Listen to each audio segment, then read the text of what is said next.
It's Friday, January 3rd, 2025. I'm Candace Kelly, sitting in for Roland, who's enjoying his final days on vacation. Here's what's coming up on Roland Martin Unfiltered, streaming live on the Black Star Network. Trump will be sentenced on January 9th. We'll discuss why he probably won't receive any punishment. The Justice Department and Georgia Fulton County Jail have reached a tentative agreement to solve the jail's poor conditions. Speaker of the House, Mike Johnson, keeps his position. And Stacey Plaskett, the congresswoman from the Virgin Islands, protests the refusal to allow elected officials from U.S. territories to vote for the House leader. And the number of Americans filing new unemployment claims fell to an 8-month low last week. As we kick off the new year, we're dedicating time to discussing mental health. Stay tuned for tips on building a healthy, mindfulness and wellness routine. And finally, for women who suffer from menopause-induced night sweats, we have one of the creators of Sleep Sassy, who says her sleepwear line is the one that you need to stay cool at night. It's time to bring the funk on Roland Martin Unfiltered, streaming live here on the Black Star Network. Let's go. He's got it. Whatever the miss, he's on it. Whatever it is, he's got the scoop, the fact, the find. And when it breaks, he's right on time and it's rolling. Best believe he's knowing. Putting it down from sports to news to politics. With entertainment just for kicks, he's rolling. It's on roll, y'all. It's Roland Martin.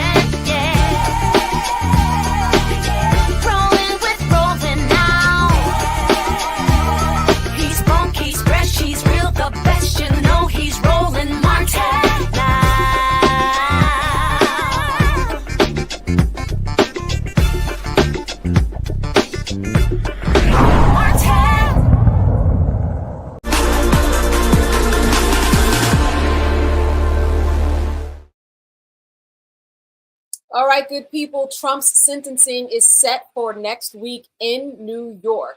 Judge Juan Merchan will sentence Trump on January 10th, but he will probably not get any jail time. Merchan upheld Trump's conviction in a hush money case, rejecting the president-elect's effort to throw out the jury's verdict just because he'll soon be president. Trump can appear virtually or in person for his sentencing. Trump was found guilty by a jury in May on 34 counts of falsifying business records. His lawyers have already indicated that they would appeal any effort to sentence him before Inauguration Day on January 20th. A lot to get into. Let me bring in the panel tonight. I am joined by Michael Imhotep, host of the African History Network show. He comes to us out of Detroit, Michigan. Matt Manning, civil rights attorney out of Corpus Christi, Texas, and Kelly Bethea, communication strategist. She comes to us from Washington, D.C. Kelly, let me start with you. You know, this is something that Trump was hoping would not happen. It seems like his risk probably will be coming true. Certainly something that a lot of people are mad at, I'm sure, especially the jury who found him guilty on those 34 counts. For sure. I mean, I am also one of those people who are incredibly salty at the fact that the justice system only works for those who don't have billions of dollars or perceived billions of dollars, right? But at the end of the day, I do take solace in the fact that we did get to a sentencing step in this process when it comes to this man. At the end of the day, he is still going to be a convicted felon. He will forever be a convicted felon. Right? So whether he goes to jail or not, I don't want to say it's irrelevant, but the fact of the matter remains, he's a criminal. And we put a criminal in the White House, and we are going to have to reconcile with that. We're going to have to come to terms with that as a nation, that a majority or a perceived majority of Americans thought that a convicted felon was better than a Black woman to take the oath of office for these United States. Like, we're really going to have a come to Jesus moment in that regard. But, you know, at the end of the day, that is what he is, whether he gets sentenced or not. Matt, I think it's really interesting because I know in your line of work, you've seen people perhaps be convicted, die, not get sentenced, and this normally isn't the outcome. There are some other options that the judge has when conviction time or sentencing times comes next week, is there not? Yeah, there are, but I want to be exceedingly clear. This is a Pyrrhic victory. This is not a victory at all. This is a political victory for Judge Merchan because he gets to say that he did not capitulate and dismiss Mr. Trump's case. But he's getting an unconditional discharge, which is not a term I'm familiar with in Texas, but I read the New York law, and it's essentially a discharge with no fine, no probation, no jail time. You basically just have the felon moniker. And as much as I like this, I like re-enfranchisement and think that we need to give people an opportunity to be forgiven in this society, I think that this is completely bunk. I think that this is purely to say you didn't capitulate to the dismissal, the rule of law and all of that. How do you not give a billionaire a fine at the very least? That makes no sense. Putting him in jail, yes, that is, I understand that's unwieldy because he's the president of the United States. I mean, there are some practical realities, but how you don't even assess a fine is absurd to me. And it's not that the fine would really measurably affect him as much as it would be proof positive that the system is actually extracting the pound of flesh that it would get from any other citizen. But all we're getting here is the moniker felon, which really means nothing. So I wish Merchan had just decided to capitulate to the dismissal rather than do this, because this is not only a Pyrrhic victory, this is a slap in the face. You know what, Matt, another question I want to stick with you, and that is this, that there's something on the table. I hear a lot of people talking about where could he be sentenced, possibly serve that sentence after he serves out his presidency. Does that sound viable to you? Well, not that I've ever seen for that period of time. However, there are times where people get appeal bonds and they get other things that would stay the imposition of a sentence. I don't know New York law, but I would suspect, especially if there were a stipulation or an agreement between the parties that, at the expiration of his time, if he were sentenced to jail time, he could serve it then. You have that kind of thing when people are sentenced to probation or sentenced to something like shock probation, where they've got to go do a period of time before they get out on probation. There are various, mixes, but I don't think that happens here because I think Merchan has already tipped his hand and telegraphed that he is not going to meaningfully punish him. And I think that's the problem with this. I think what we're getting is the political, I'm not letting you off the hook, but I'm functionally letting you off the hook, which means that it's not of any value, if you ask me. Michael, some would say, why would you put him in jail, though? I mean, one of the most powerful people in the world. It actually doesn't make sense. To that argument, what would you say? Well, these were low-level felonies in the state of New York. And I'm not even certain that Alan Bragg was seeking prison time. I'm not exactly certain on that, but I would say follow the law. I would say treat him like you would somebody who was black. I would say follow the law. Okay. So, this is, I agree with Matt on this. Judge Juan Merchan this is like a political stance. You're not capitulating to him, but you really are. You're for the sentence to be rendered possibly on January 10th, because most likely, even though the reporting from NBC News is saying it's not clear that his attorneys will appeal, his attorneys are going to appeal. Okay, his attorneys are going to appeal. So he gets sworn. The inauguration is on the 20th. Okay, you're going to possibly render a sentence on the 10th. So this is more like really a slap on the wrist.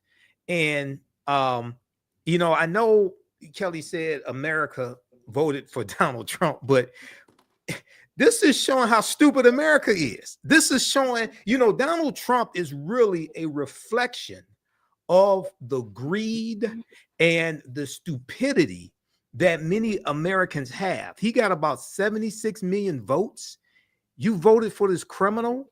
You voted for this man who incited the insurrection. If you think he's going to lower the gas prices, obviously you haven't done the research, because Donald Trump was the reason why the gas prices went up in 2020 when the oil executives went to him and said we're losing money because people weren't driving during COVID.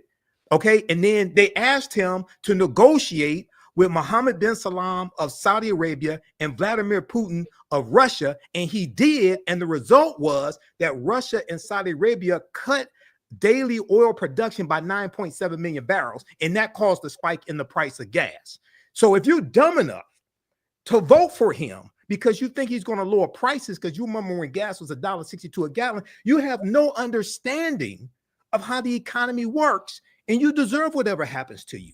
The Washington Post just had an article that talked about how a lot of poor, lower income people who voted for Trump hope he doesn't take away their entitlements, hope he doesn't cut welfare and things like this. Yet he has Elon Musk, who's one of the biggest welfare babies in the history of this country, Elon Musk and Vivek Ramaswamy, who heads up Doge to cut $2 trillion from the $6 trillion spending, and they're going after probably entitlements that are going to hurt the poor. So if you're dumb enough to vote for this fraud, well, hell, you deserve whatever happens to you. I have no sympathy for you. I'm sorry. I'm all out of F's to give. I'm sorry. Kelly, I want to wrap this up to you about 20 seconds.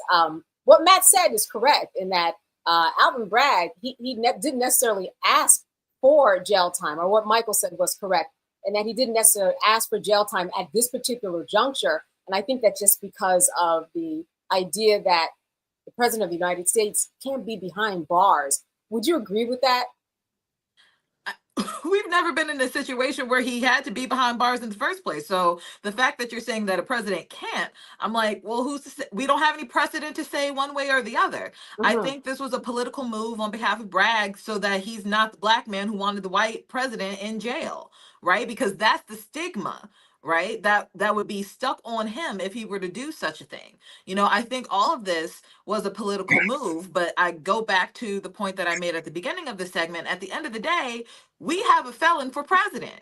We have a convicted felon 34 times over for president of the United States. That is going to have ramifications for the next 4 years and forever long he's in office, because we are losing the respect globally. We're losing the respect domestically. We're losing morale across the board, right?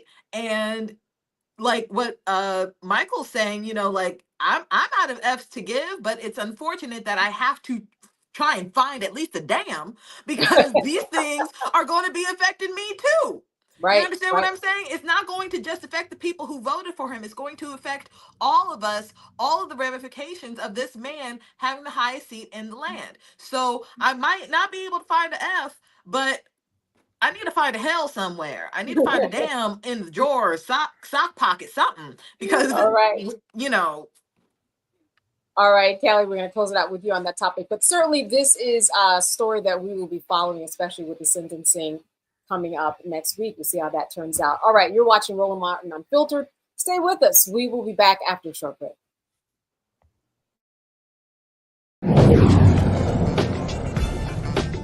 Now streaming on the Black Star Network. I was challenged by my uncle early on, before I even had a career. Like, I was maybe 8 years old, and my uncle said, "What do you want to do?" And I told him I wanted to be a rapper. And he said, "Okay, well, I don't know anything about the music business, so what you should do is learn everything there is to know about the music business, and I'll make sure that you have the resources to push you through." And so I went and bought books, All You Need to Know About the Music Business, hit me in. I just went and bought a bunch of books, just started reading as a 10-year-old, just reading. And so I learned, you know, all things licensing, mechanical rights. I learned about publishing, learned about how composition is broke up into two pieces, the writer's portion and the producer's portion. But by the time I actually learned, I came back and I was ready to, like, okay, I got it. He was going to prison. So I had all this information. All this knowledge. All this knowledge. You like, well, what I'm going to do with it now?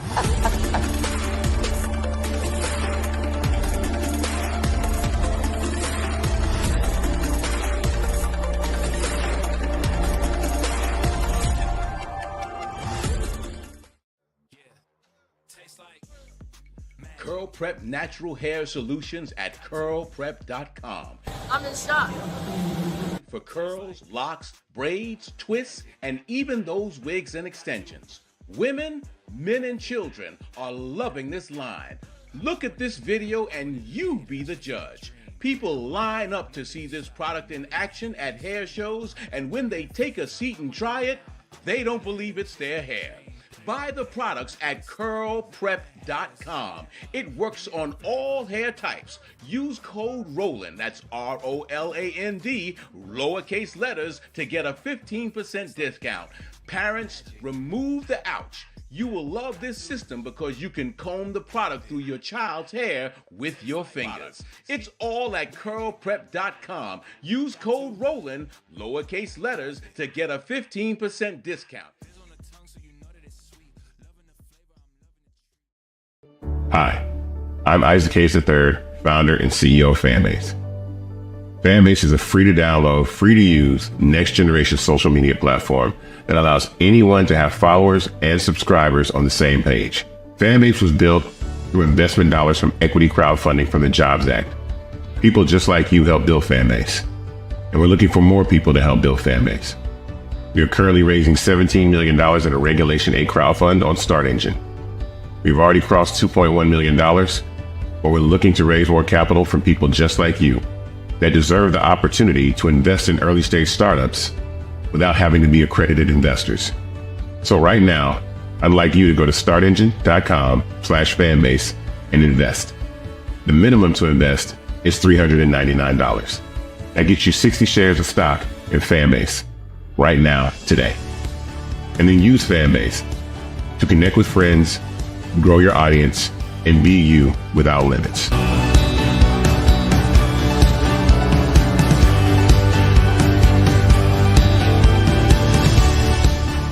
Hey, this is Motown recording artist Kim. You are watching Roland Martin Unfiltered. That boy, he always unfiltered though. I ain't never known him to be filtered. Is there another way to experience Roland Martin than to be unfiltered? Of course he's unfiltered. Would you expect anything less? Watch what happens next.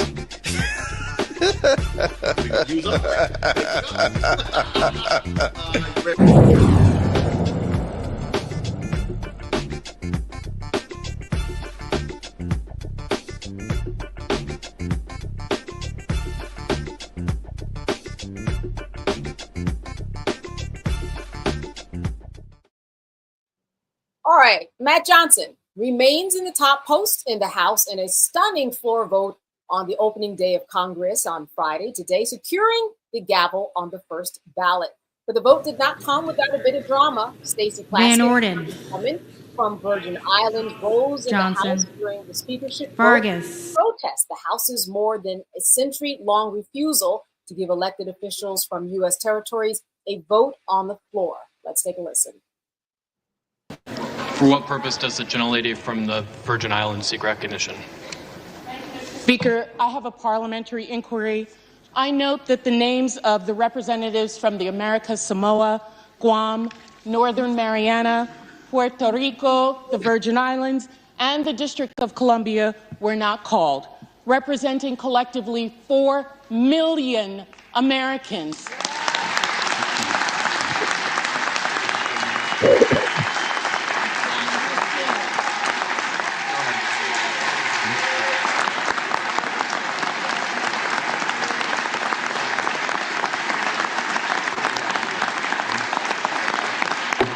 Mr. Speaker, collectively, the largest per capita of veterans in this country. Does the gentlelady have a parliamentary I inquiry? asked why they were not called. Have some respect. It's not going to take... Gentlelady is recognized. I asked why they were not called from the parliamentarian, please. Delegates-elect and the resident commissioner-elect are not qualified to vote. Representatives-elect are the only individuals qualified to vote in the election of a speaker. As provided in Section 36 of the House Rules and Manual, the speaker is elected by a majority of the members-elect voting by surname. Thank you, Mr. Speaker. This body and this nation has a territories and a colonies problem. What was supposed to be temporary has now effectively become permanent. We must do something about this problem so that these 4 million... But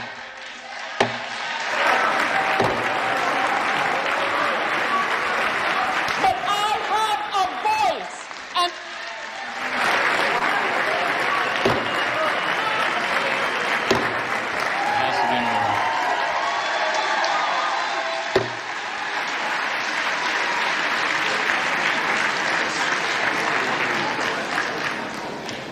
The reading clerk. Well, Michael, Congresswoman Plaskett asking for a little bit of respect, asking for a little bit of time on the floor there, representing 4 million or talking about 4 million that aren't represented. What are your thoughts about what she said? I think that it's going to open some doors for a lot of conversation. Well, she's a delegate. And what happens is when you have territories like that, Puerto Rico, the Virgin Islands, etc., their quote unquote representatives are called delegates and don't have voting rights. And that's based upon House rules.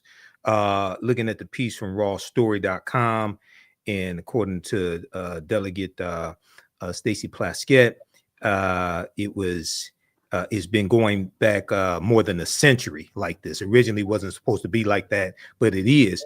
So I do think that the territories, the delegates should have voting rights. And if they have voting rights, then they would become representatives as opposed to delegates. I do think they should.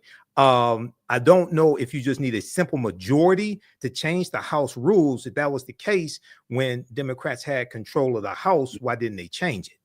I agree with her, but this was more of, I think, just drawing attention to it. But why didn't Democrats change it when they had control of the House of Representatives? You know, Matt, that's a very interesting question. I mean, certainly she's speaking a lot of truth there. 4 million people whose voices aren't being heard, especially in such a tight race today when we're talking about how this speaker was elected today. Change could be ahead. I mean, I'm not sure about this particular next 4 years, but it's something I think is opening the door for people to talk about. And it's another instance in a litany of things that we have in this country that we know to be just gross disingenuousness, dishonesty. I mean, taxation without representation. Weren't they protesting that like in 1770s, right? And now we're in 2025 and 4 million people, the equivalent of the city of Houston, is unrepresented because they've got delegates who, to use my term earlier, is another Pyrrhic victory because you allegedly have representation that can't vote and can only participate in a limited way. It makes absolutely no sense. Whether you want to have full-fledged territorial annexation where they become states is a different question. But the idea that people can be living in what we're still calling territories and have people who are in the House and not even in the Senate, as a matter of fact. So for people that may not know that, they don't have representation in the Senate. But these delegates cannot vote. And it's really absurd because I don't know all the ins and outs. I don't purport to know them. But if they have to pay taxes, if they've got to be adherent to other American laws, then it makes absolutely no sense politically to not allow them to have full-fledged representation. And my understanding is that this also extends to the Cherokee Nation, the Choctaw Nation, some of the indigenous peoples. I mean, the idea that there's not full-fledged representation in 2025 is not only unsustainable, it is abhorrent in the Commonwealth of the United States. So hopefully they get full representation sooner than later. Kelly, some would say particularly undemocratic. She's there on the floor, can't even get her vote in, but something got her there. So there's certainly a disparity there in her representation. For sure. But I know we're talking about Stacey Plaskett at the moment, but DC is included in that number, right? DC is part of that 4 million. And as a virtual native of Washington, D.C. I've been here basically my entire life. To be in a situation where you're technically in the most popular, most powerful city in the nation, arguably the world, and yet the residents who live within this castle, so to speak, don't get a say as to how it's run. Matter of fact, when we have to pass budgets and when we have any type of like major legislation that needs to come down, Congress has to decide how our money is spent. Congress, with the exception of Eleanor Holmes Norton, it's like she has to beg for other people to act on behalf of Washington, D.C. Residents. Right. And it is absolutely absurd. It is absolutely absurd. Like we're actually in the continental United States of America. Like we're on the mainland. We're not talking about the islands. We're not talking about the colonies, right? We're the district. We're the nation's capital. And we are still subject to basically being treated like a colony. Like Matt said, it is abhorrent. It is absurd. And she brought this up in a remarkable way. But to Imhotep's point, where was this energy when we had the majority? And that is really my gripe with Democrats at the moment, really, in longevity, because every time we have the power, we don't exercise it for purposes of being politically correct. And we do not have the time, nor can we afford to do that anymore. Candace, can I add two very quick things, please? You can, sure, Matt. Two things. The first thing is, if you notice, this is, and I think Michael hit the nail on the head, this is a House rule. This is not even a constitutional rule. And that's a huge issue. That means that Congress has in place rules that it can change to allow the voting, number one. But number two, on top of that, it doesn't make any sense that you're not allowing people to be fully involved. And I think if they are paying taxes and if there have been votes for statehood, it's really just anti-democratic. So the idea that this is a House rule that's not even constitutionally enshrined makes it that much more problematic, because it's just not being changed because it's not being changed. And I think it needs to be changed. Yeah.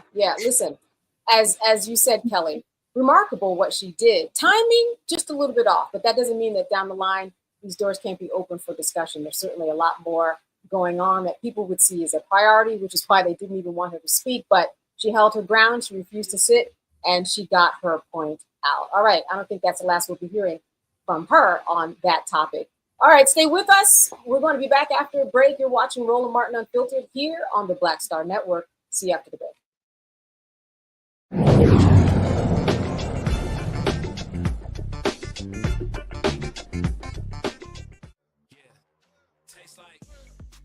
Curl Prep Natural Hair Solutions at curlprep.com.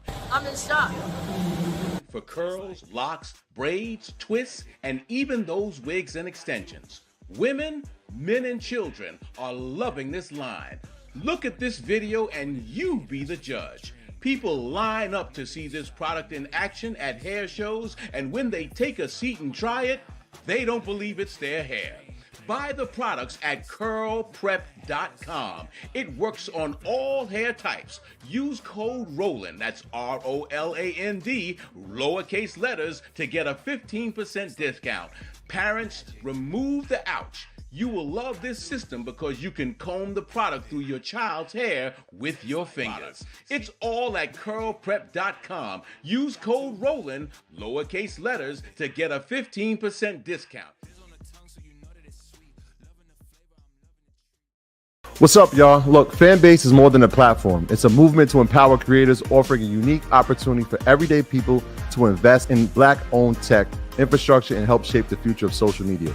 Investing in technology is essential for creating long-term wealth and influence in the digital age. The Black community must not only consume tech, we must own it. Discover how equity crowdfunding can serve as a powerful tool for funding Black businesses, allowing entrepreneurs to raise capital directly through their community through the Jobs Act.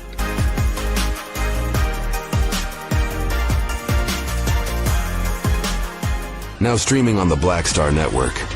I was challenged by my uncle early on, before I even had a career. Like, I was maybe 8 years old, and my uncle said, "What do you want to do?"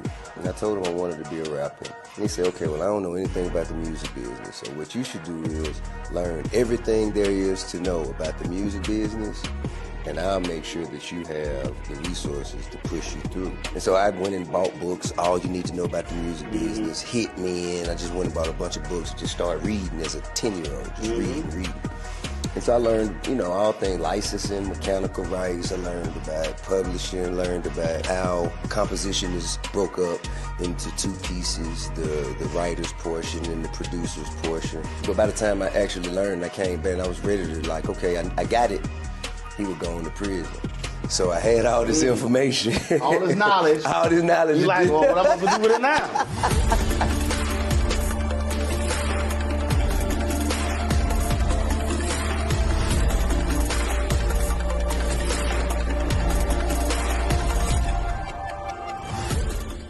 Now that Roland Martin is willing to give me the blueprint, Hey, Cyrus. I need to go to Tyler Perry and get another blueprint because I need some green money. The only way I can do what I'm doing, I need to make some money. So you'll see me working with Roland. Matter of fact, it's the Roland Martin and Cheryl Underwood show. Well, should it be the Cheryl Underwood show and the Roland Martin show? Well, whatever show it's going to be good.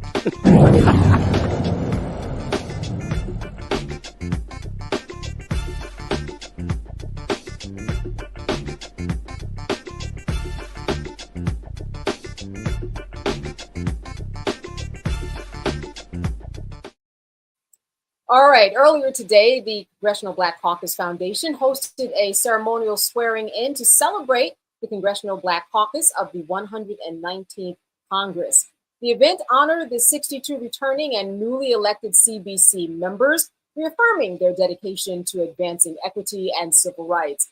The ceremony underscores the caucus's commitment to being a voice for change. With a now record number of members, the CBC says it will continue its vital work to ensure fairness and opportunity for all. New York Congresswoman Yvette Clarke is the new CBC chair. All right, moving on. The Justice Department's Civil Rights Division and the U.S. Attorney Office for the Northern District of Georgia say they haven't entered into a court-enforceable agreement to resolve the department's findings that conditions of confinement at the Fulton County Jail in Georgia violate the 8th and the 14th Amendment of the U.S. Constitution, the Americans with Disabilities Act, and the Individuals with Disabilities Education Act. The proposed consent decree, which the court must still approve, would resolve the department's claims that the jail engages in a pattern or practice of violating the rights of people incarcerated there. Under the proposed consent decree, the jail will develop plans and policies to keep incarcerated people safe from violence, improve supervision and staffing, keep doors and locks working, require any use or force by staff to comply with constitutional standards, take steps to protect incarcerated people at risk of suicide, and afford incarcerated people adequate medical and mental health care, develop and implement a comprehensive housekeeping plan and pest management system to keep the jail clean, sanitary, and free of pests. Stop housing vulnerable people in isolation when they are at substantial risk of self-harm or other adverse mental health outcomes, absent specific and significant protections. And finally, facilitate providing adequate special education services to children with disabilities in jail. Well, Michael, listen, all of these things that they weren't doing, this was some kind of jail. If they weren't doing these things, then they had to rise to the occasion of these basics. Yeah, absolutely. And this is probably going to be one of the last consent decrees that you hear about for 4 years, because there most likely won't be any under the second Trump administration. When you look at this, you know, the jail investigation found people incarcerated in the jail suffered harm from pest infestation and malnourishment. Victims included LaShawn Thompson, who was found dead and covered in bed bugs in September 2022. So we talked about that case here on Roland Martin Unfiltered before. We've talked about the Fulton County Jail. So this is good that they have entered into this consent decree, and hopefully the proper changes will take place. But I have to ask the question: how was the jail able to operate in these type of deplorable conditions in the first place? You know, sure. and then what were state officials doing? What was, you know, the state attorney general office doing, the things of this nature? So yeah, these were horrific conditions, but this is going to be one of the big differences that you are going to see between the Biden Department of Justice and the Trump Department of Justice. The Trump Department of Justice basically, the first time around, took a hands-off approach to policing, and part of Project 2025 is to do away with consent decrees also. So this is going to be a very hard, difficult 4 years coming up. Sure, and Michael is correct, Matt, in that these consent decrees aren't something that are on the priority list when it comes to Trump and his administration. But the point that you are making, Michael, really kind of speaks loudly, in that you have workers, you have state officials who check on these jails from time to time. Matt, are we missing something here? Because these were particularly disgusting conditions for even somebody in jail. You're not missing anything. You're just overestimating how much people care. I mean, here's the reality. I spent an hour today talking to a client of mine who's a Muslim inmate in Texas Department of Criminal Justice who did not get proper nutrition during Ramadan. I mean, the easiest thing they could do is feed him, and they wouldn't feed him properly. Jails and prisons across the board, across the United States, do not give people the measure of humanity that they should have. And I think what we're missing is that this is standard fare, maybe not to this extent in every jail and prison, but it is almost every jail and prison I've ever had a case at that has these glaring issues, whether it's excessive force or whether it's the conditions of confinement, being violative of just basic humanity. So what we're missing is this is standard fare. And I thought Michael was going to do what he always does and says Jefferson Beauregard Sessions, but I guess I'll say it today. If Jefferson Beauregard Sessions is the Attorney General again, there will not be Department of Justice action to enforce this consent decree. And again, I don't mean to be exceedingly cynical tonight, but you're going to have the same Pyrrhic victory. You're going to have a consent decree. And if they don't, meet the conditions of that consent decree, I don't know that you're going to have a Trump DOJ that's rearing to make that consent decree be adhered to. So, the problem is this is jails and prisons everywhere. And just like last week when we discussed the case of the brother that got killed in the New York jails, I said last week, and I say it again now, this is standard fare for jails. So we have to have a more effective mechanism than consent decrees that we hope DOJ enforces. Yeah. So Kelly, this is several months of investigation, and we ultimately end up with this decree. But as we've been saying, there's one more step in this process. It may not happen. What are your thoughts about that? I mean, Matt, for me, hit it on the head, because that was my point, that the point that I was going to make, and that we are, less than 15 days away from Trump taking office. And, the DOJ is about to, switch over to leaning right, because the head of the DOJ will be one of Trump's cronies, right? So who exactly is going to enforce this consent decree? It's nice that it's on paper. It's nice that on the record, we can tell that Fulton County jails ain't shit. But at the end of the day, who's going to enforce it to make it not ain't shit no more, right? My apologies for the vulgarity, but at the end of the day, it just feels like it's all for naught, right? I feel like when it comes to findings like this, you can't tell me that before they started their investigation that they didn't have an inkling about what was going on in Fulton County. This has been going on for decades. This has been going on for years. You can't tell me that DOJ didn't know about the conditions in one of the largest jails in the state of Georgia. So it just feels like everything was purposely delayed and procrastinated so that on paper there's a victory, but in reality there's a failure. Hey, you know what? Two things. Oh, Candace. Okay. Sure, go ahead. One, remember Pam Bondi has been nominated by Trump to be his attorney general. It's not going to be Jefferson Beauregard Sessions, because they had a falling out. Trump had a falling out, and basically Trump fired him. So it's not going to be him again. He nominated Pam Bondi, former attorney general for the state of Florida, number one. Number two, with consent decrees, there's oversight from a federal judge. That's what enforcement comes from a federal judge. So that's what would happen here as well. Right, but the oversight is like sanctions, right? And my understanding is DOJ would have to be pushing for that to be for there to be sanctions, right? So what I'm saying is the same idea. If they're not behind really enforcing it, especially if they are telegraphing that they intend to be anti-civil rights, I don't anticipate they'll be rearing or chomping at the bit to have those enforced.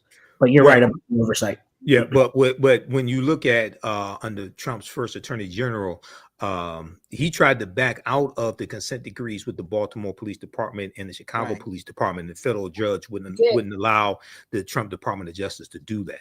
So it really depends on which judge actually gets this particular consent decree who's over it. And what they do that's curative, right? Because even if the judge has the oversight, if he or she is not, meting out enough punishment to really dissuade anybody else, then it doesn't matter. That's what I'm getting at. It's the judge, it's the timing, it's a lot of things that we probably will not see happening. All right, we're going to leave it at that. Stay with us. We are going to have more Roland Martin Unfiltered when we come back after the break.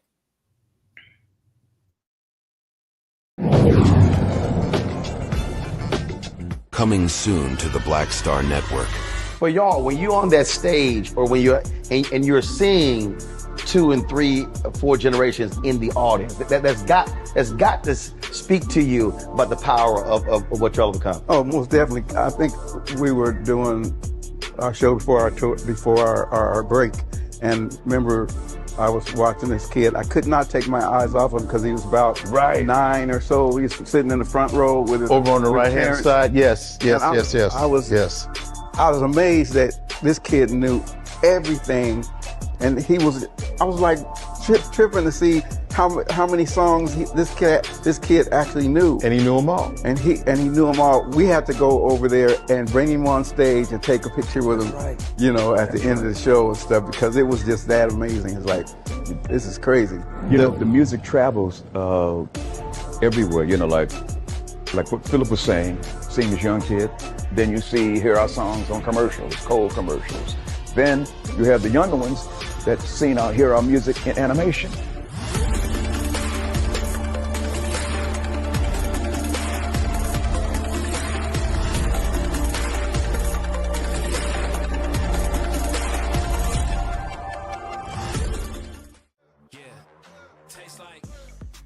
Curl Prep Natural Hair Solutions at curlprep.com. I'm in shock. For curls, locks, braids, twists, and even those wigs and extensions. Women, men, and children are loving this line. Look at this video and you be the judge. People line up to see this product in action at hair shows, and when they take a seat and try it, they don't believe it's their hair. Buy the products at curlprep.com. It works on all hair types. Use code ROLAND, that's ROLAND, lowercase letters, to get a 15% discount. Parents, remove the ouch. You will love this system because you can comb the product through your child's hair with your fingers. It's all at curlprep.com. Use code ROLAND, lowercase letters, to get a 15% discount. Hi, I'm Isaac Hayes III, founder and CEO of Fanbase. Fanbase is a free-to-download, free-to-use, next-generation social media platform that allows anyone to have followers and subscribers on the same page. Fanbase was built through investment dollars from equity crowdfunding from the Jobs Act. People just like you help build Fanbase, and we're looking for more people to help build Fanbase. We are currently raising $17 million in a Regulation A crowdfund on Start Engine. We've already crossed $2.1 million, but we're looking to raise more capital from people just like you that deserve the opportunity to invest in early stage startups without having to be accredited investors. So right now, I'd like you to go to startengine.com/fanbase and invest. The minimum to invest is $399. That gets you 60 shares of stock in Fanbase right now, today. And then use Fanbase to connect with friends, grow your audience, and be you without limits.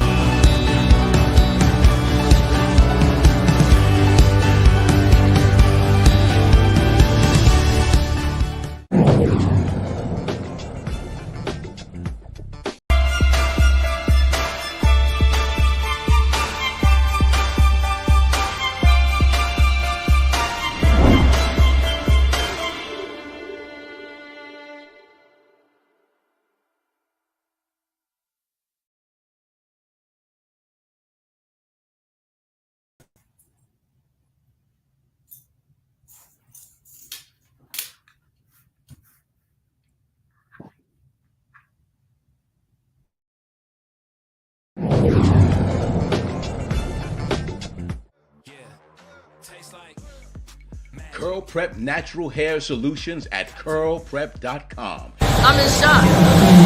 For curls, locks, braids, twists, and even those wigs and extensions. Women, men, and children are loving this line. Look at this video and you be the judge. People line up to see this product in action at hair shows, and when they take a seat and try it, they don't believe it's their hair. Buy the products at curlprep.com. It works on all hair types. Use code ROLAND, that's ROLAND, lowercase letters, to get a 15% discount. Parents, remove the ouch. You will love this system because you can comb the product through your child's hair with your fingers. It's all at curlprep.com. Use code ROLAND, lowercase letters, to get a 15% discount. What's up, y'all? Look, Fanbase is more than a platform. It's a movement to empower creators, offering a unique opportunity for everyday people to invest in Black-owned tech, infrastructure, and help shape the future of social media. Investing in technology is essential for creating long-term wealth and influence in the digital age. The Black community must not only consume tech, we must own it. Discover how equity crowdfunding can serve as a powerful tool for funding Black businesses, allowing entrepreneurs to raise capital directly through their community through the Jobs Act.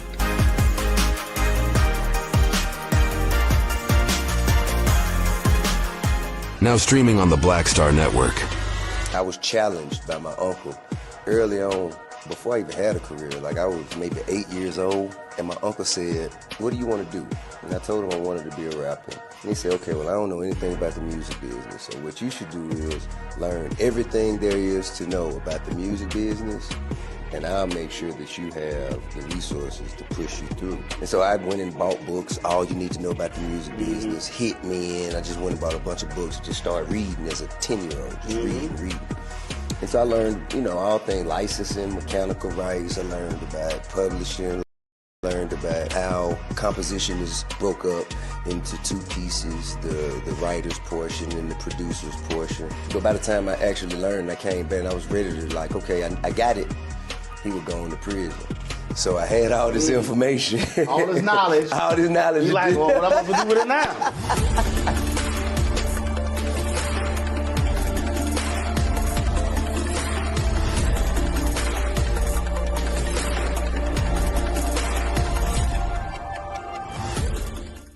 This is Tamala Mann. And this is David Mann. And you're watching Roland Martin Unfiltered.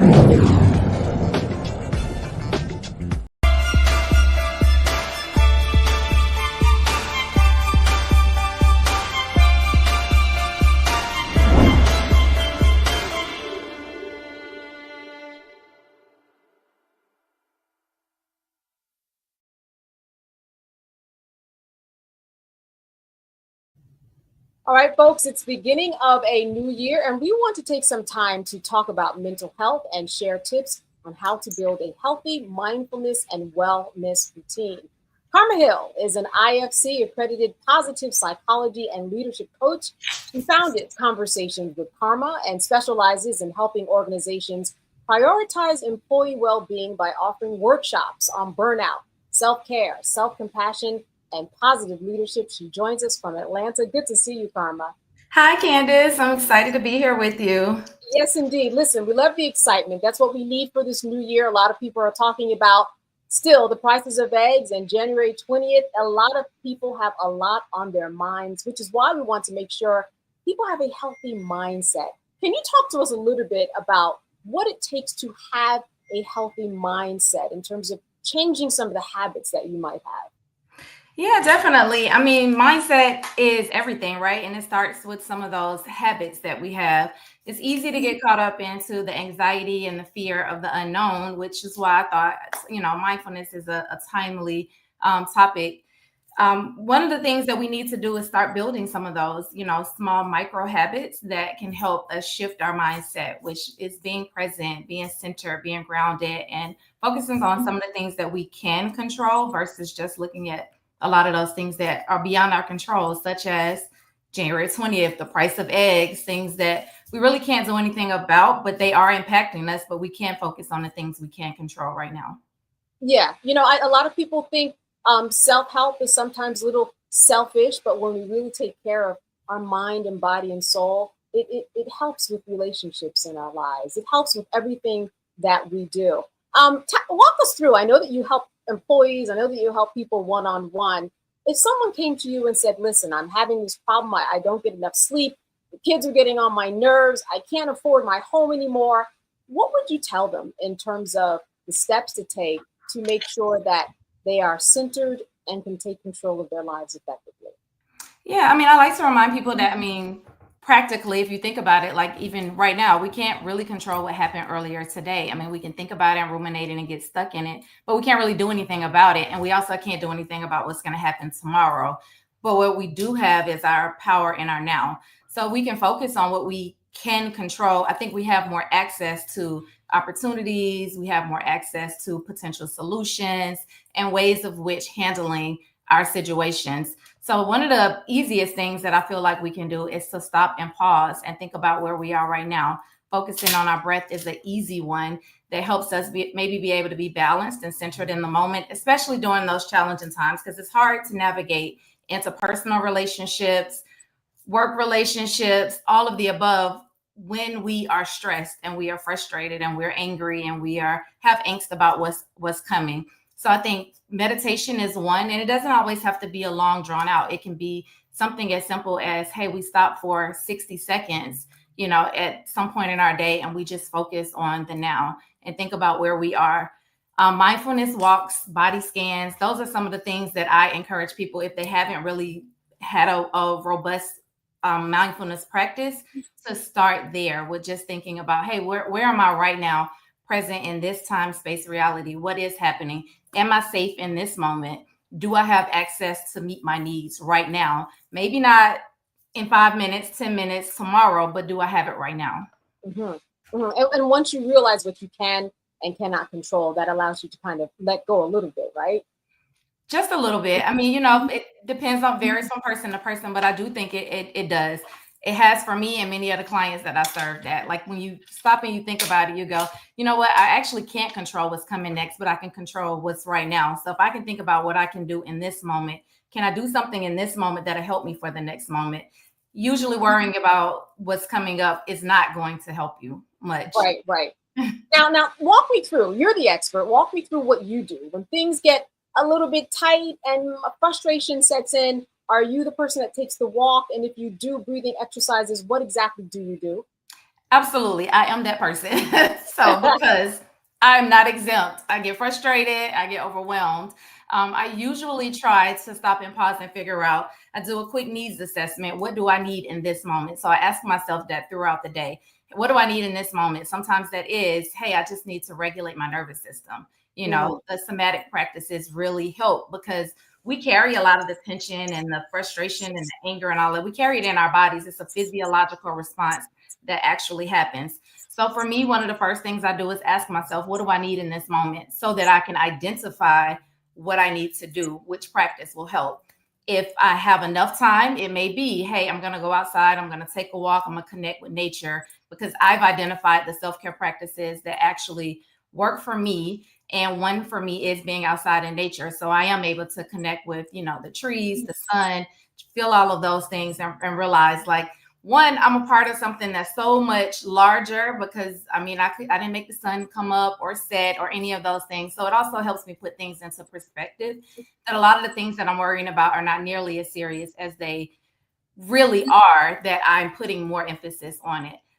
Sometimes if I'm short on time and it's, just only have a few minutes, I just may stop, center myself, and just focus on my breath.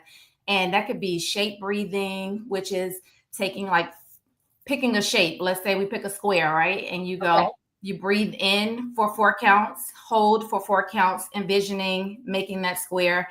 The other side, you exhale for 4 counts. And then to finish that square off, you hold for 4 counts. And doing that for about a minute, 60 seconds, has a true physiological response. It activates the autonomic nervous system. That causes that rest and digest system to actually activate, which calms our parasympathetic system that will a lot of times get us kind of in that fight or flight. Slow down, take a moment. All right, I want to go to our panel now. I'm sure that they have questions as we all enter this 2025. Michael, I want to start with you. A question for Karma. Karma, Happy New Year, and thanks for coming on today. Happy New Year. Thank you. So with a lot of African-American women, they can feel overwhelmed in their daily lives, taking care of children, trying to balance the job and their career and relationships, things like that. And you have this moniker of the Black Superwoman. And a lot of times African-American women talk about not feeling like they can't measure up to that, or becomes overwhelming trying to do this balancing act. What are some tips that you can give to African American women who feel overwhelmed, and that can definitely impact your mental health as well? Okay, what are some tips that you can give to African American women who are feeling like that? Yeah, absolutely. One, I'll come alongside and say I have definitely found myself guilty and at times slip into that, feeling like I need to take on the pressure of everything. One of the things that was most helpful for me was setting clear boundaries and understanding what that looked like, and understanding that the boundaries was not always for others, but a lot of times they were for me. Releasing some of that expectation that I needed to be the one to do all and be all, and knowing that by allowing others to actually be able to do some of the things in their own lives, it was empowering those that I love. So for my children, it allowed them to have some independence where it's like I'm not responsible for all choices, actions, and decisions. And it also helps prepare them for life, that I'm not going to always be there to be able to control that. So that was something that I was able to do to release some of that pressure for myself. And another big one for me was self-compassion, that I had to give myself the same compassion and grace that I would give others. We talk to ourselves more than anyone else. And if the self-talk is those high expectations that many times you're not measuring up to, you're not meeting them, it can cause, depression, anxiety. It does start to work against your mental health. So having kindness, gentleness, expressing to yourself that like you're doing the best that you can in this moment. And if there's something that you need to adjust or do differently, make the adjustments, but it's okay to not be able to do everything and be everything to everybody all at the same time. Oh, yes. Well said. All right, Kelly, question for Karma. Sure. A lot of advice centered around this topic involves getting off of social media or taking breaks from social media. While I do try to ascribe to it, it's kind of part of my job, right? So how do you balance needing to turn off your phone, turn off your mind as a result, with the fact that you kind of need said social media and phone in order to work? A very common problem now that, many people are working from home. They have, a lot of digital things that are needed. None of us need it 24 hours a day though, right? Like we have to have some sort of work-life balance. So even though it is a part of your job, what are the parts of the day in which you can say, you know what, I can shut off for this amount of time and give myself the gift of being disconnected and just reconnecting with myself, so that when I do show back up in those spaces, I'm more energized, I'm more alert, I'm more creative. I have a lot more to give in those spaces. Sometimes shifting the frame, reframing it to shift it to look at it that way, that when you are taking that time away, you're coming back to be better, can be helpful with actually committing to a digital detox. Amen. Amen to that. All right, Matt, question for Karma. Well, Karma, thank you for sharing your insight. I just have a quick question. I know when we talk about mental health in the Black community, I feel like it's kind of a new phenomenon that people are validating it as something that is just as important as physical health. So I'd love to hear your thoughts on how you incentivize people to seek therapy or seek mental health treatment and to feel that that is just as important as their physical health. How do you address that with people in our community? Yeah, I would agree with you. I do think that this is becoming more commonplace, that it had been a little bit of, taboo in the past. One of the things that I always like to share with people, and I ask, as simple as, hey, if your loved one had a heart condition, would you say, hey, just ignore it, you'll be okay, pray about it and move on? Or would you actually encourage them to go and see a cardiologist, get the support that they need to take care of themselves? So I encourage others to think about our mental health and well-being in the same way that we think about our physical health. We tend to go see a doctor for our physical things. If you are struggling with something, it doesn't make you weaker. It's why we all are in these professions and we have these people there. Why would you neglect the care that you could give for yourself just because maybe you think you can handle it or it makes you a little bit weaker? So I always try to use practical analogies that help people think about it in a different way. And, think about what's the benefit of actually being healthy and whole on the other side, even if that was with the help of a therapist or a mental health professional. All right, Karma, I want to thank you so much. I know that you do individual coaching for companies also. How do people reach out to you? Yeah, so my website is conversationswithkarma.com, and conversations is with a K. I have do a lot of executive coaching. Right now I'm enrolling for our Rest and Recharge program that really focuses on executives getting over burnout, which was something that I had experience with. So I use my signature framework to really help leaders go through that. I'm also on social media, Instagram, Conversations with Karma, LinkedIn, Karma Hill. All right, Karma Hill, thank you so much for being with us and letting us know what it means to be mindful and take a breath, take a walk if you need to. Very good to have you. Thanks for that advice. All right, thank you, Candace. All right, stay with us. When we come back after the break, we're going to be talking about Giuliani's day in court. We'll be right back.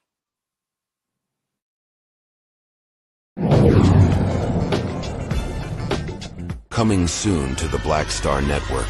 But y'all, when you're on that stage or when you're and you're seeing 2 and 3, 4 generations in the audience, that's got to speak to you about the power of what y'all have become. Oh, most definitely. I think we were doing our show before our break, and remember, I was watching this kid. I could not take my eyes off him because he was about 9 or so. He was sitting in the front row with his, over on the right hand parents. side. Yes.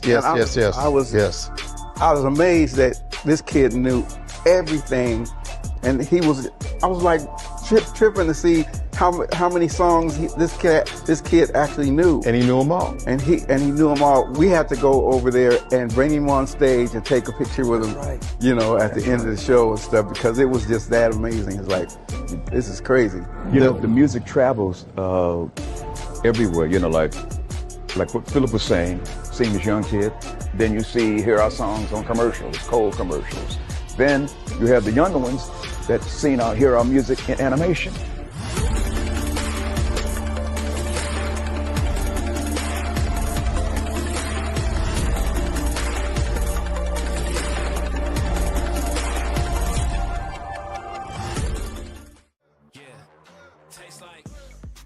Curl Prep Natural Hair Solutions at curlprep.com. I'm in shock.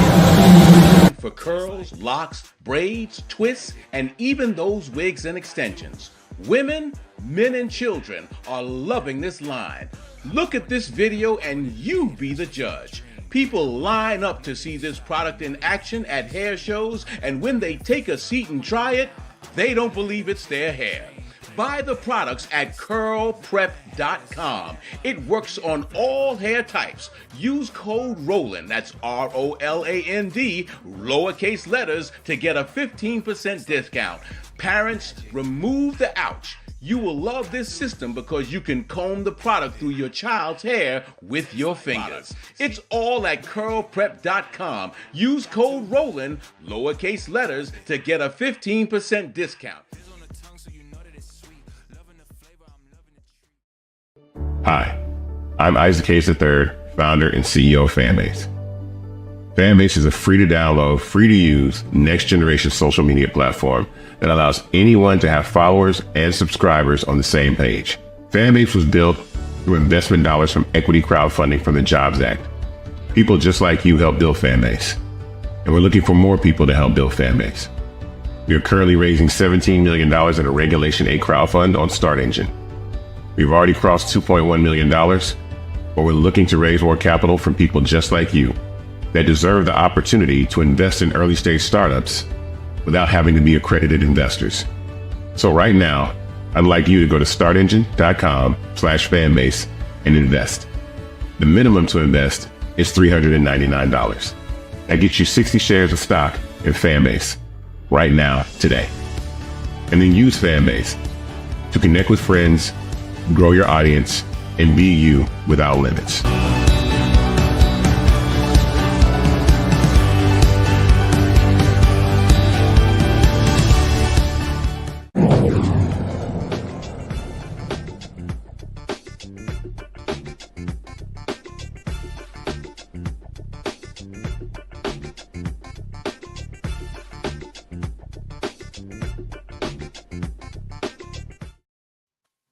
Rudy Giuliani was back in New York court today to determine whether he should be in contempt for ignoring court orders. The disgraced attorney was ordered to surrender a signed jersey from the late Yankees Hall of Famer Joe DiMaggio. The jersey was due 2 months ago, but has not been turned over. This was intended to help satisfy the $140 million defamation judgment awarded to Ruby Freeman and Wandrea Shea Moss. Attorneys are urging U.S. District Judge Louis Lyman to hold Giuliani in civil contempt for failing to surrender the jersey and other items as previously ordered. You know, what's really interesting about his day in court today, Matt, is that he thought that all of the questions that he was supposed to answer before coming there in preparation for this, he said they were abusive, that it invaded his privacy.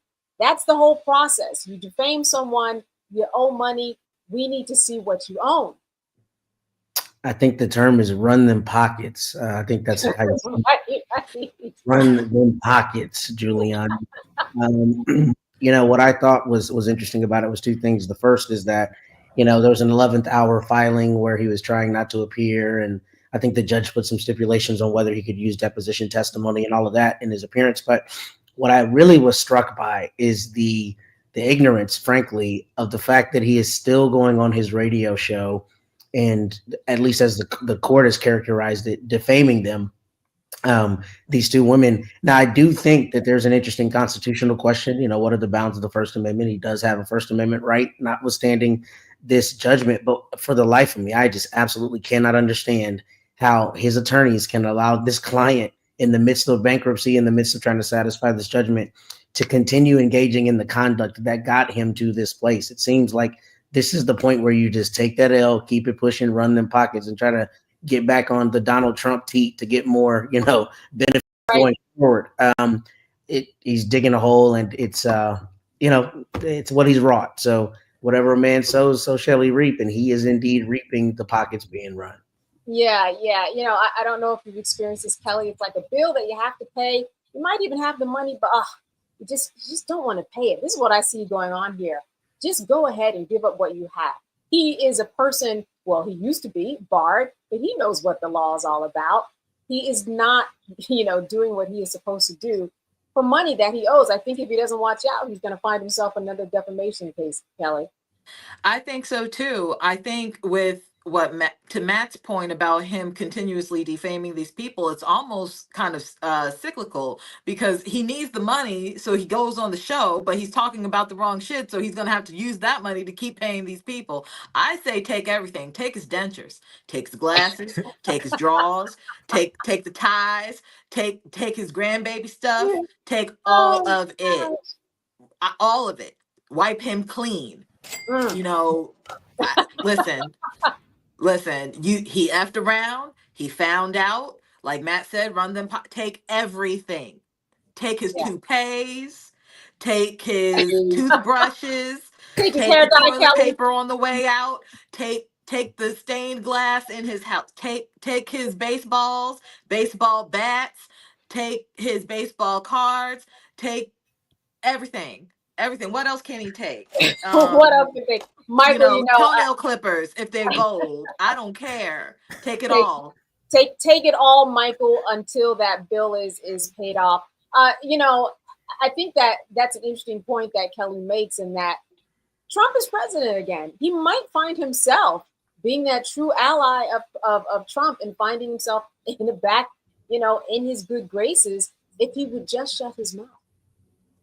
I don't think he's going to be in his good graces. Trump still owes him for back legal fees also. So number one, keep in mind, Rudy Giuliani has not apologized for defaming Ruby Freeman and Shea Moss. He continues to do it. He says he's done nothing wrong. Okay, so he continues to double down. He's trying to keep some Yankees World Series rings as well that are part of the sports memorabilia. Then also an autographed shirt by Joe DiMaggio. He's trying to keep that as well. So they should take everything. And I can't stress this enough. his lies that he spread about them put their lives in jeopardy. They had death threats. They had to leave their homes. Their lives have never been the same. So he should be standing there outside of his apartment like Red Fox was when the IRS came and he was standing outside his home in his underwear. That's what should happen to Rudy Giuliani. I have no sympathy for him whatsoever. And it's this is somebody who ruined their lives. He's been disbarred as well. He can't practice law. This is somebody who ruined their lives because of his racism and because he hooked up with Donald Trump. And I have no sympathy for him. He messed around and found out. So hey, get all you can get from him. You know what, Matt? Let me end with you. I thought this was an interesting picker that during the proceedings, he asked the court sketch artist to draw him a little more friendlier because last time she drew him with a scowl and he looked like a dog. In the midst of all of this, he's worried about how he sketched him. Take that drawing too. Take his shadow. Well, I want to be clear. Shadow. We will give him a credit if he keeps his dentures and his toupee. We don't need all that. There is a bright line we will not cross. But that's vanity. And I think this is good. This is good insofar as it does show that there are consequences to actions, right? I mean, you can't upend people's lives with defamatory statements when you're a person of this stature, meaning just having the platform that Giuliani does. But they deserve the recompense, and he needs to go ahead and cough up that Joe DiMaggio, which I'm sure is hurting him as a New Yorker, a lifelong New Yorker. He's probably got that sequestered, hidden away somewhere, but he needs to run them pockets. Yeah. As a sports fan, how much that means to someone who is actually into sports. I think another good lesson out of this is this. If you say something, you cannot always say the First Amendment is going to protect me. That is why we have libel laws. What you write on social media, what you write in an email, what you text to someone could be brought up in a defamation case. I think that people need to be more aware of those laws because, people out here on these streets saying anything and everything every day, posting for 8 hours. You should know your boundaries. All right, folks, stay with us. You are watching Roland Martin Unfiltered here live on the Black Star Network. We'll be right back.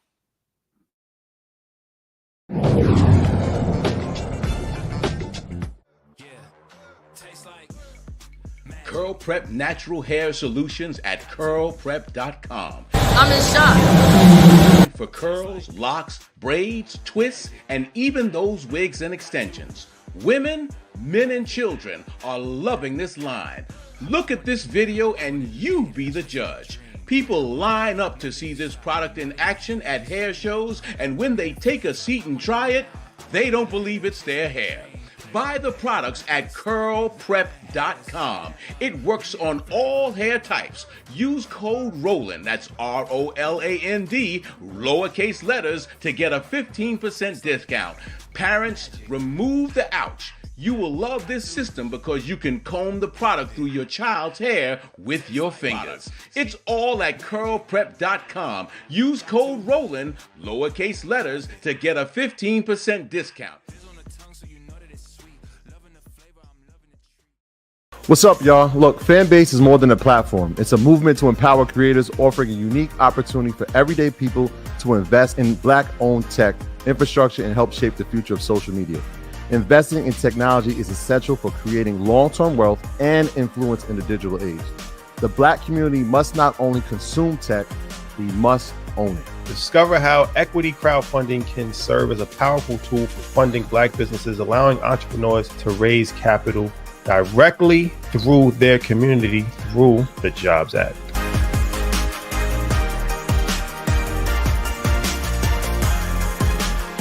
Now streaming on the Black Star Network.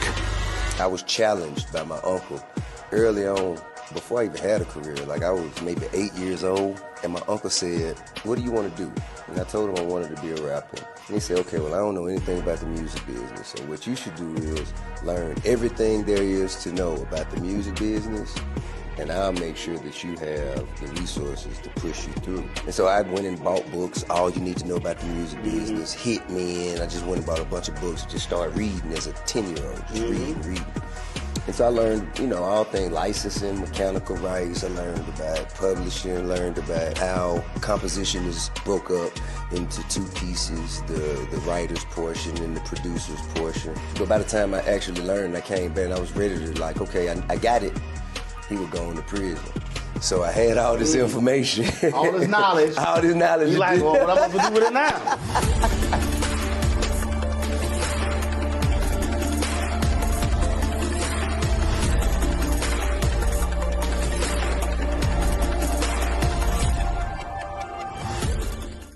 This is Tamala Mann. And this is David Mann. And you're watching Roland Martin Unfiltered.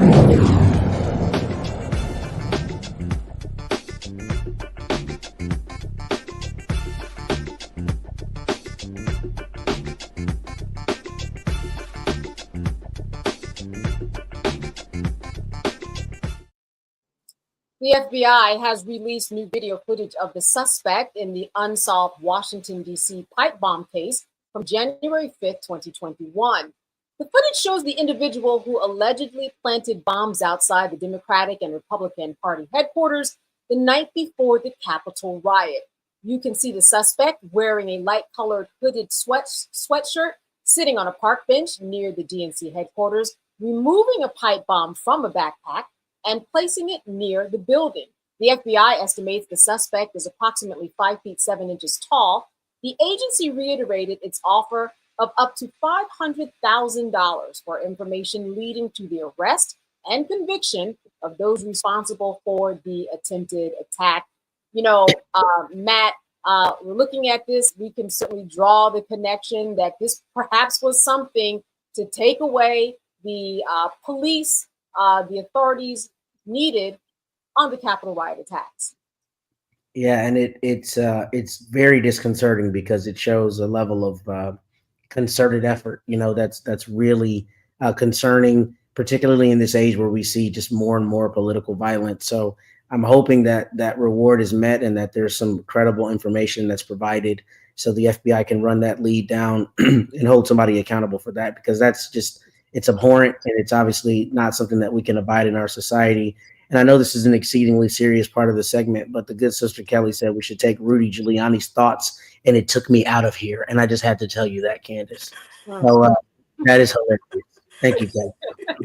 Listen, Michael, this is something that when we look at, we can connect the dots in terms of taking resources from one area, lay this bomb, hope that distracts, which it ultimately did not, from what was going on with the riots, in order to just create mass confusion, which we know that this particular administration that's going to be coming in the office, they love confusion.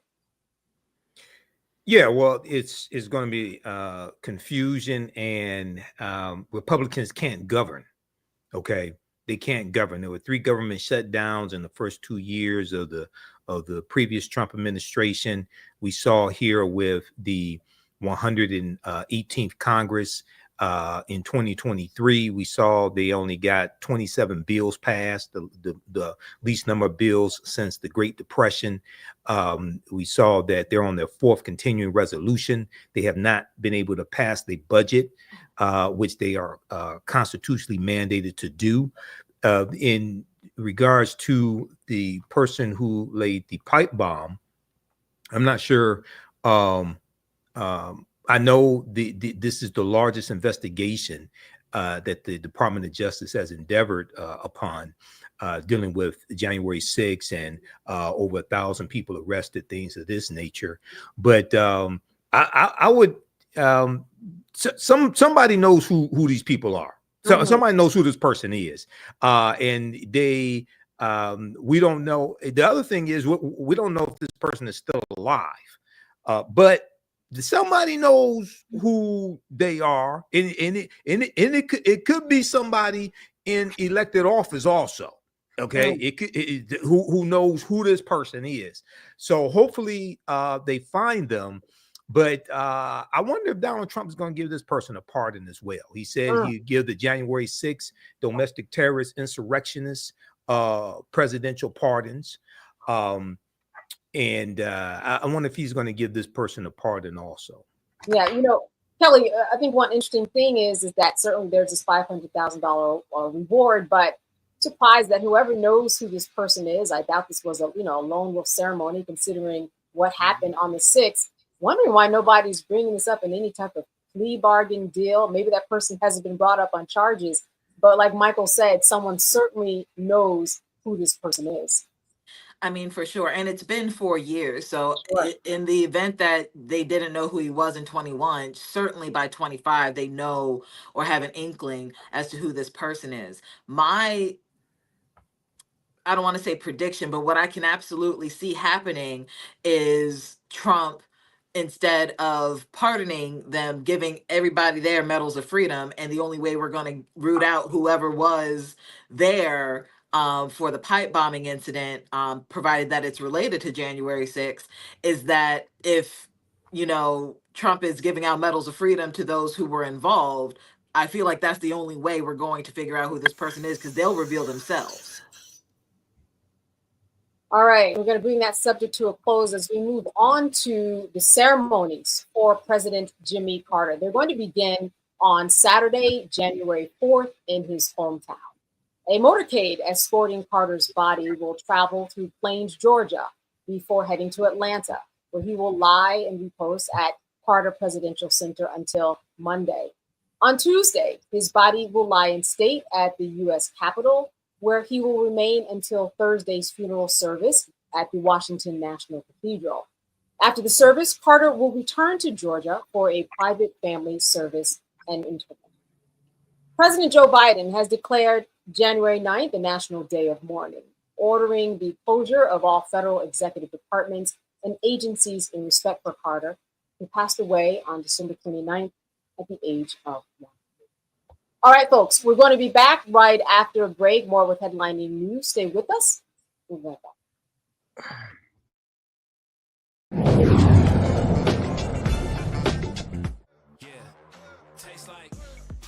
Curl Prep Natural Hair Solutions at curlprep.com. I'm in shock. For curls, locks, braids, twists, and even those wigs and extensions. Women, men, and children are loving this line. Look at this video and you be the judge. People line up to see this product in action at hair shows, and when they take a seat and try it, they don't believe it's their hair.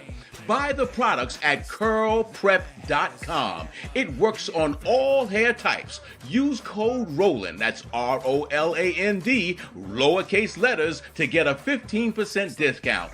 Parents, remove the ouch. You will love this system because you can comb the product through your child's hair with your fingers. It's all at curlprep.com. Use code ROLAND, lowercase letters, to get a 15% discount.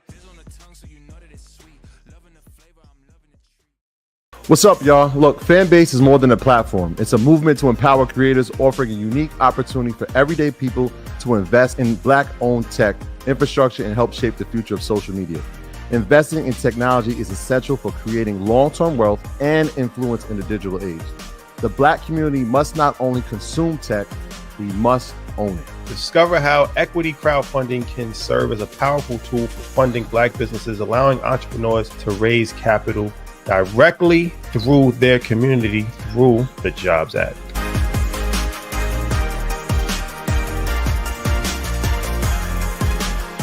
Now streaming on the Black Star Network.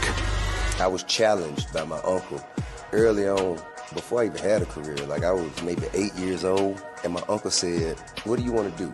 And I told him I wanted to be a rapper. And he said, "Okay, well, I don't know anything about the music business, so what you should do is learn everything there is to know about the music business, and I'll make sure that you have the resources to push you through." And so I went and bought books, All You Need to Know About the Music Business, hit me in. I just went and bought a bunch of books, just started reading as a 10-year-old, just reading.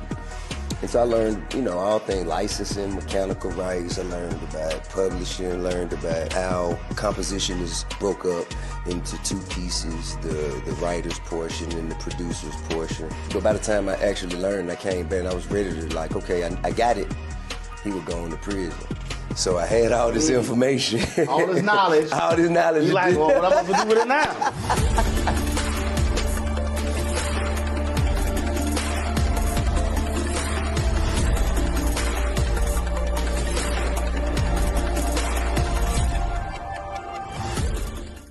This is Tamala Man. And this is David Mann. And you're watching Roland Martin Unfiltered.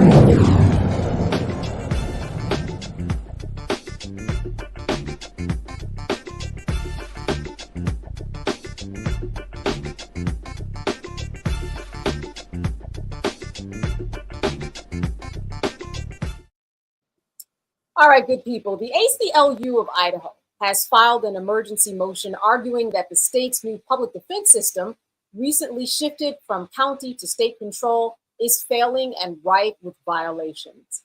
The motion requests the release of individuals who have been unable to contact their assigned attorney for at least 7 days or have gone unrepresented during major court hearings. The ACLU claims the state has underfunded the new system, leaving attorneys inadequately compensated. The plaintiffs also asked the court to appoint a monitor to oversee critical metrics, including caseloads, funding, staffing, and other factors necessary for effective public defense. Kelly, these are some of the issues that we hear in, public defenders' offices across the country, that they're already being understaffed, underpaid. Now, this particular state, Idaho, has moved to a state system where they have had so many people who have quit their jobs, mostly federal, on the federal level, because they said that their money was cut even more. Yeah, I mean, it's really, really sad, right? This justice system is supposed to be fair on both sides of the aisle, certainly with defense. In fact, there are protections for defendants for the very reason of them being, innocent until proven guilty, all of those things. I am not a practicing attorney. I'm sure Matt has a lot more to say on this matter, but I find it interesting that the ACLU of Idaho is doing this, which tells me, as somebody who has grown up and has lived her entire life in more metropolitan areas, I can only imagine how bad it is in Boise, Idaho, if nothing happening in other jurisdictions that have more people, more crime, etc. Yeah, Matt, people who are mostly covering federal cases, that's where we have the largest people who have basically quit in Idaho to say, I can't do this anymore. We've moved to this state system. You've underfunded it. I'm making less money. I'm out. That really dismantles the system. Yeah, it does. And I will admit I'm a little confused about how the federal part of this dovetails, because generally they have federal public defenders offices. But, Kelly kind of spoke to something. I mean, I've done a lot of criminal defense appointed work, and where I live, the county actually reimburses private attorneys to take on private cases, right? And it works here. But what I see is kind of the political phenomenon and the rhetoric is the idea that, one, attorneys get paid too much, two, we shouldn't be paying for people's defense, and three, if you have the wrong county in terms of politics, they will do everything they can to thwart people getting adequate representation. And as we talk about a lot on this show, you don't need to support criminals to support the idea that people should get a vigorous defense. This is a public issue of a major proportion, because if you don't have people showing up to represent people, then they're not getting their Sixth Amendment rights met, under Gideon and under the other precedent that gives you the right to a lawyer. So I'm glad the ACLU is stepping up here, but I think that this is generally what I've seen, a local issue, and I think that's why they're fighting it. I bet you the state of Idaho has decided to underfund it by, amalgamating it all into this one office rather than having individual offices that are properly funding this. But this is a major issue because most people who get accused of a crime don't generally have the disposable income to hire an attorney. So because the Supreme Court has given them an attorney, the right to an attorney, they absolutely should have the right to have someone stand next to them, irrespective of how you feel about the criminal justice system. Some of my best work has been appointed work. I fight just as hard for somebody that I'm appointed to as somebody who retains me. So this is a major issue, and I'm glad the ACLU is addressing it. But I think Kelly really alluded to something. This is Idaho. We know how Idaho is politically, so it would not surprise me if this was something that was purposely done to undermine the criminal justice system and undermine criminally accused people who are deserving of adequate and vigorous and competent representation.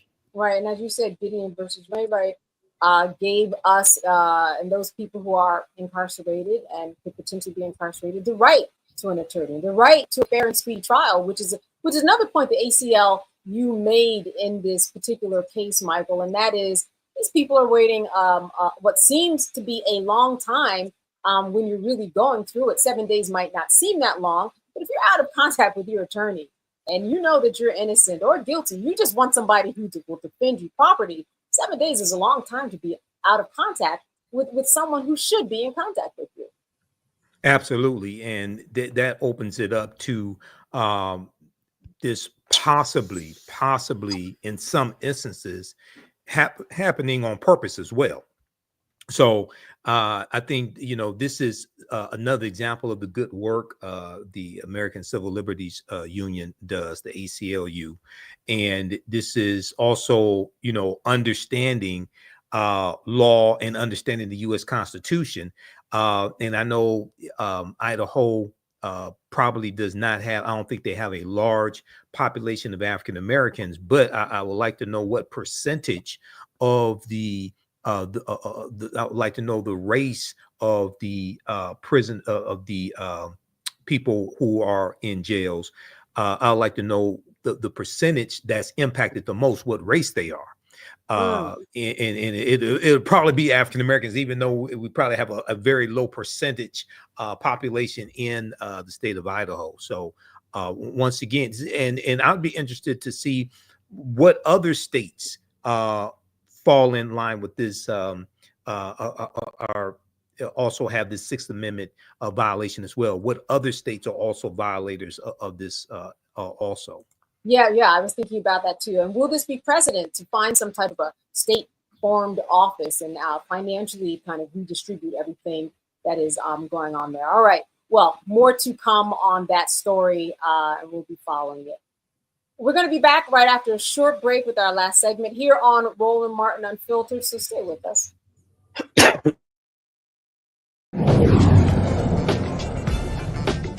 Now streaming on the Black Star Network. I was challenged by my uncle early on, before I even had a career. Like, I was maybe 8 years old, and my uncle said, "What do you want to do?"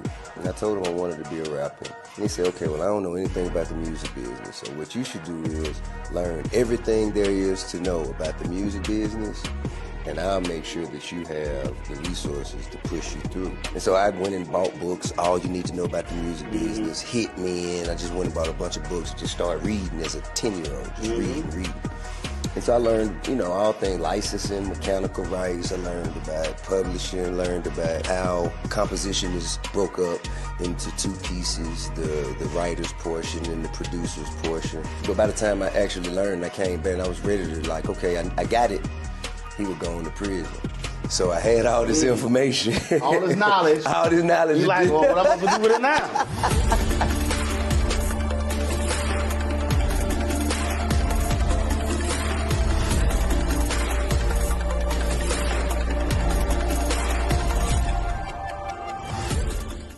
What's up, y'all? Look, Fanbase is more than a platform. It's a movement to empower creators, offering a unique opportunity for everyday people to invest in Black-owned tech, infrastructure, and help shape the future of social media. Investing in technology is essential for creating long-term wealth and influence in the digital age. The Black community must not only consume tech, we must own it. Discover how equity crowdfunding can serve as a powerful tool for funding Black businesses, allowing entrepreneurs to raise capital directly through their community through the Jobs Act.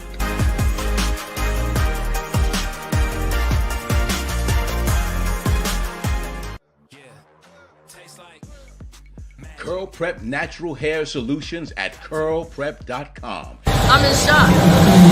For curls, locks, braids, twists, and even those wigs and extensions. Women, men, and children are loving this line. Look at this video and you be the judge. People line up to see this product in action at hair shows, and when they take a seat and try it, they don't believe it's their hair. Buy the products at curlprep.com. It works on all hair types. Use code ROLAND, that's ROLAND, lowercase letters, to get a 15% discount. Parents, remove the ouch. You will love this system because you can comb the product through your child's hair with your fingers. It's all at curlprep.com. Use code ROLAND, lowercase letters, to get a 15% discount. I'm Russell L. Honoré, Lieutenant General, United States Army, retired, and you're watching Roland Martin Unfiltered.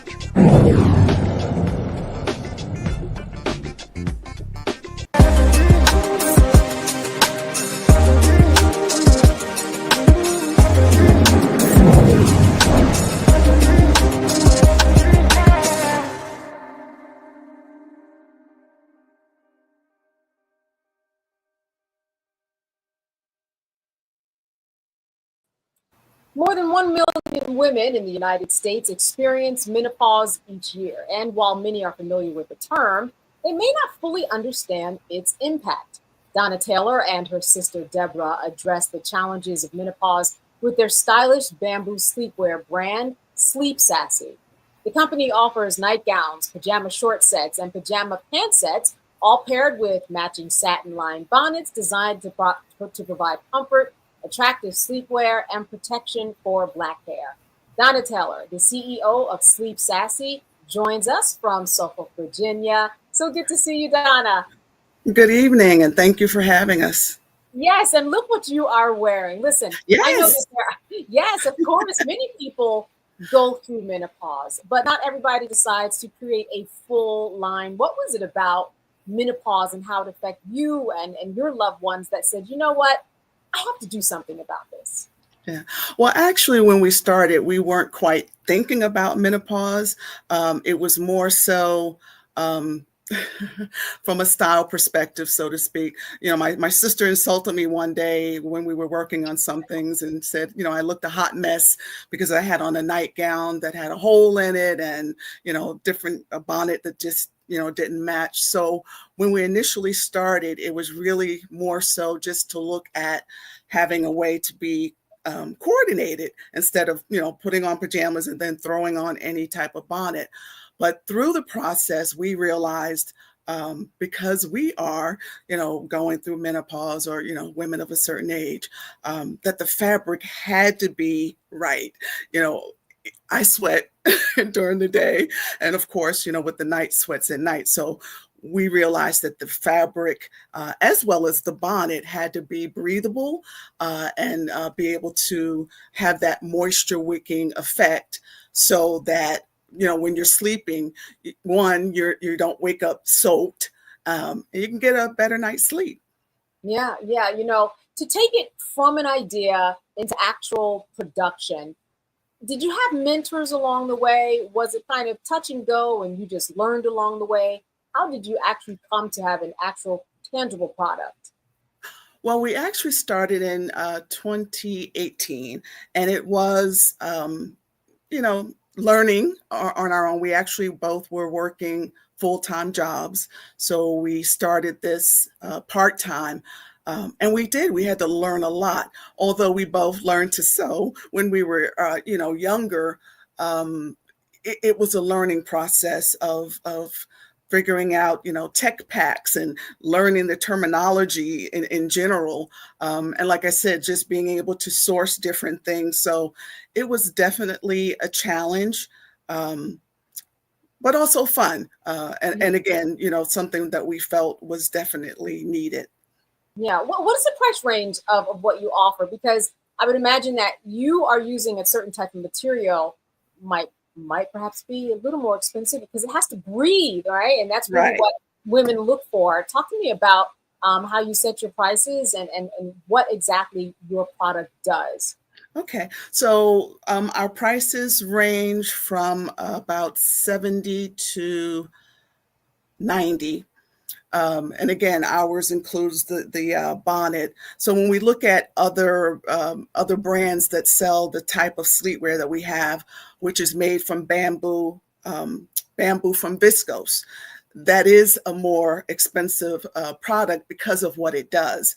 Like I said, you know, the fabric itself, we made sure that our sizing is US sizing. So we have, you know, sizes from small to 3X. And again, the fabric is not only breathable, but it's stretchy and it's comfortable. Because let's face it, we like to lounge too, not just sleeping, but nowadays when you get home from work, you just kind of want to get undressed, but also still be presentable. I just think sometimes, you think about going to the door, like, who's it ringing my bell? But, to be able to also have a nice coordinated look is important as well. What business advice do you have people who have an idea and they want to get where you are? What did it take? What does it take? It really takes having that vision and passion, and really just being willing to fail, being willing to make mistakes, being able to learn from your mistakes. And although we didn't have a mentor in the beginning, I have, we both have reached out to certain mentors because there's a lot to running a business, especially marketing, getting the word out, working with manufacturers. Right now we have a wonderful manufacturer, but there's still some challenges. So that my best advice is don't give up. Really look at taking those steps, even if they have to be baby steps. Yeah. Before I go to my panel, I have one more question, and that is, did you take advantage of anybody who might have invested in you, or small business loans or grants, or did you do it all organically with what you and your sister had? At this point, we've done everything organically. We haven't gotten any loans or taken any loans. So, and at this point, we're always looking for opportunity. So I was really happy when you reached out to us. So as we continue to grow, we probably will at some point. And right now, we're also in the process of adding some other items to our line, maybe something for the, Gen Z, Gen X, just say, the younger generation that may not be experiencing menopause, but they want, that match. And everything that we have, we include a satin line bonnet with it. Yes. Oh, women and men, I'm sure. Listen, we love yes. that. Well, we've actually had a few men ask That's us if we were going to come out with a line for them. So yeah, absolutely. I know that door is wide open. Kelly, questions for Donna? Not so much of a question, but I did want to just point out that I appreciate that for the most part, what I've seen on your website is that your selections are all size inclusive, because big people go through menopause too. So I can, recommend this to my aunties and people in my life who are experiencing menopause at this very moment. I can see myself wearing some of these things, especially in the summer when, things get hot, or those in between weather changes where you can't turn on your AC just yet. You know what I'm saying? So I guess my question is, what else is in the pipeline for you as far as either expanding your inventory? How are you, who's designing these things? What's the inspiration behind the designs, and what's next as far as designs are concerned? Well, we actually design all the fabric patterns for everything we do, and most of it's done by my sister. She's become very creative. As a matter of fact, the pattern we have that I have on now, pink and green, and I'm not sure if you can tell that it's pearls. Okay, we know what that means. We know what that means. Yes, pink and green and pearls. But all of our fabrics are designed by us, although we have them made by a manufacturer. And we did that again because we wanted to be different. As far as being able to be colorful, have different designs, again, and still include that bonnet. Yeah, I want to open this up to our gentlemen. All right, Matt or Michael, the floor is yours. Well, I am most certainly not qualified to ask any questions about menopause, so I won't. But I will. I will first commend you and wish you continued prosperity. But I do have a question. I've seen a lot of high-end home products are made out of bamboo. Would you explain why bamboo is a good fabric for your materials, and why you settled on bamboo? Because I see that in like high-end sheets and that kind of thing, and I'd like to know why that is. Exactly. Well, most of it's because of its cooling properties, or temperature regulating. So, if you're hot in the summer, it helps you, stay cool, but it also keeps you warm. So it really helps regulate the body temperature, as well as you'll see a lot of children's clothes in bamboo because it's better on the skin. If you have someone that has sensitive skin, which I sometimes do as well, bamboo is sustainable type of fabric. And again, we have to say, bamboo from viscose. And the main thing is, again, the cooling and the ability for it to actually pull that moisture away from your body. All right, Michael, you're going to close us out this evening. All right, Donna, thanks for coming on. Happy New Year. It's clear I am not part of your target market, but but you could be affected, Michael. Now, let's be real. Yes, we have a lot of men that order as well. We have a lot of men that will shop for their significant other. Yeah, what I was going to ask is what are some of the responses that you get from men when their women, their significant other wears these type of pajamas and don't have the night sweats? Because I could imagine that the night sweats could cause a problem when they're cuddling in bed, things like this. And these type of pajamas help prevent that. So do you get testimonials from men? What type of responses have you received from men? Well, most of the men that I've spoken with just say they're so glad to see a coordinated look, because, again, to have that, about, right? Yeah. Say that again. The aesthetics they're worried about. Yeah. And that's what most men look at, because now, they don't see their significant other walking around with, maybe a scarf or something that doesn't match the bonnet. Because men are visual. Exactly. Ladies, let me help you with your relationship. Okay, men are visual. Okay, right. And I'm telling you, it makes a difference when you're color coordinated and you're not walking around with torn pajamas, things like that. It does make a difference. The there's an old saying that the woman is the thermostat in the bedroom and the man is the thermometer. The thermometer shows you the temperature, but the thermostat controls the temperature. Mm-hmm. Yeah. That makes a difference. We didn't even know we were going here, Donna. We didn't even know, Donna. Hey, I'm just no, but he's right. And again, I have two brothers, and they also gave us their comments. I've had actually a few guys that have called because they wanted to figure out sizing for their wife or significant other. And they were excited, the men were actually excited to be able to have something, again, to, give to them that they knew would benefit them as well. Because let's face it, when you're sleeping, most women that are going through menopause, if they're hot, they don't want you to touch them. They don't want you to be too close because, they don't want any extra heat. Yeah. Right.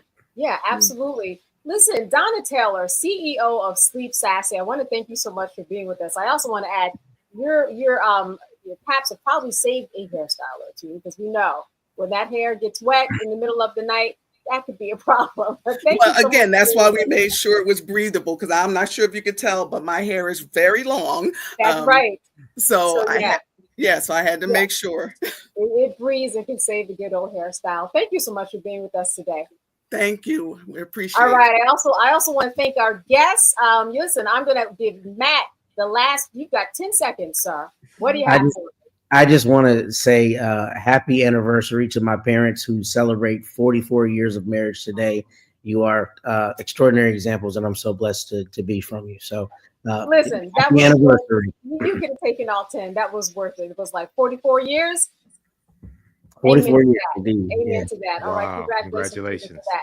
All right, Matt, Kelly, Michael, thank you so much for being with us today. And thank you, everyone, for watching. I believe that Roland will be back off fresh from his vacation. So he will see you Monday. Until then, everybody, have a good weekend. Good night. Folks, Black Star Network is here. I'm real revolutionary right now. Support this man, Black Media. He makes sure that our stories are told. Thank you for being the voice of Black America, Roland. I love y'all. All momentum we have now, we have to keep this going. The video looks phenomenal. See, this difference between Black Star Network and Black-owned media and something like CNN. You can't be Black-owned media and be scared. It's time to be smart. Bring your eyeballs home. You dig?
Martin.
Network.